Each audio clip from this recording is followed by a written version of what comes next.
Alright, here we are. We're going to use the weapon and the vice adapter for the weapon to tie some weaponized bunny bugs, which are just fantastic. So here is the vice adapter, which is great. Very simple. It's just simply got one nice one piece, works great. You can put it on your regular vise just like this.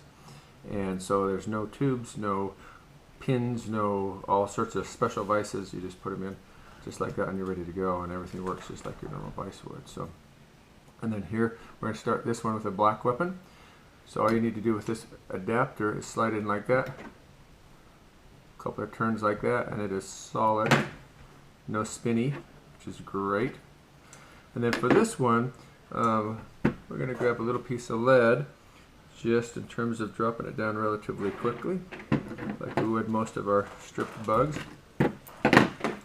most of our bunny bugs. And so on this, we'll just throw a few wraps on there. 1, 2, 3, 4, 5, 6, 7. And I slide that up just like that, so there's a little space above. Then I'll go ahead and put a drop on there to hold it solid. Everything adheres to the weapons instantly in a way that they are permanent. So the weight is on there. And I'll go ahead and I just use some mono line, but mono thread, but you can use all sorts of different colors, of course. And then I'll go ahead and put a couple of pieces of flash. One of the greatest things for me about the weapon and any pattern, but these bunny bugs as well, is that it's just automatically you're tying round in the round, and it just looks better even tying, let alone when it's swimming and you're fishing it. So I just put a couple pieces of flash on that side.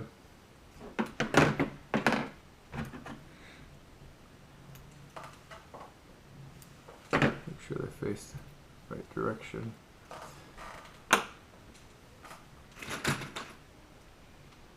There we go.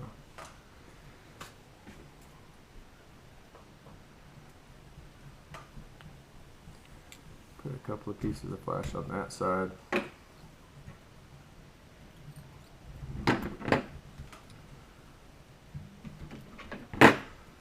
And we got some flash. Just a little bit.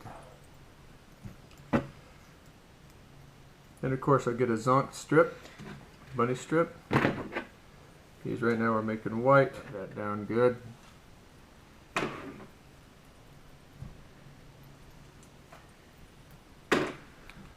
And then I'll go get a crosscut piece,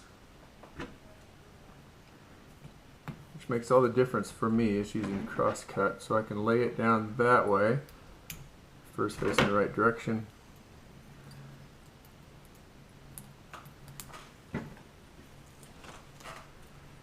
Strap it down good and tight like that, and then just 2 or 3 wraps of that.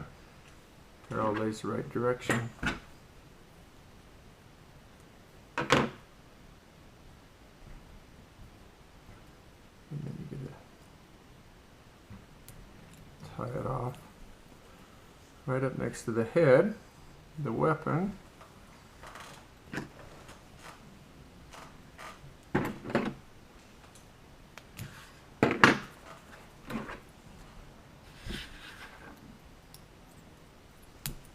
Oh, and you never yank that hard that fast when you pop your thread.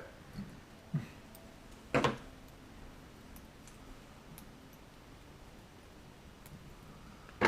that right back on there.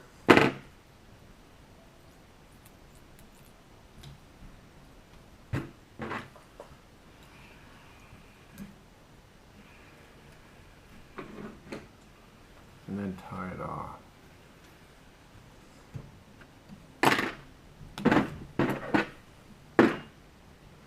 So very, very simple pattern, but of course when you have that simple pattern that swims right and looks right, fish is fantastic. So there it is on the weapon, a little bit of flash. Pull that up, you can see that flash. You can put that back down if you need. That'll swim great. And now in terms of fishing it, so now when I go out, I'm getting ready to fish it, I'm going to turn it just like this. We'll look right there at the end of the weapon. I'm going to grab my clipper. I'm going to clip off that end right about there. So I've got about a ½ inch sticking out right there. I'm going to clip it off right there. Put a little piece of junction tube on there. Slide my line through. And then tie my hook back here and slide it back up. So when it's actually swimming, this extra piece back here is gone. And my hook's going to be right in there. Right where that wrap sits, like it would in any other fly. But the good piece is now that I can switch hooks and use different size hooks or sharp hooks or whatever it is, whatever I need for the pattern. So I can use the same pattern on really, really big fish. I can do it in salt, big rivers, lakes, or whatever, or even really small fish or whatever it is. So it makes all the difference for me. So there's the basics of tying a bunny bug or weaponized bunny pattern right there.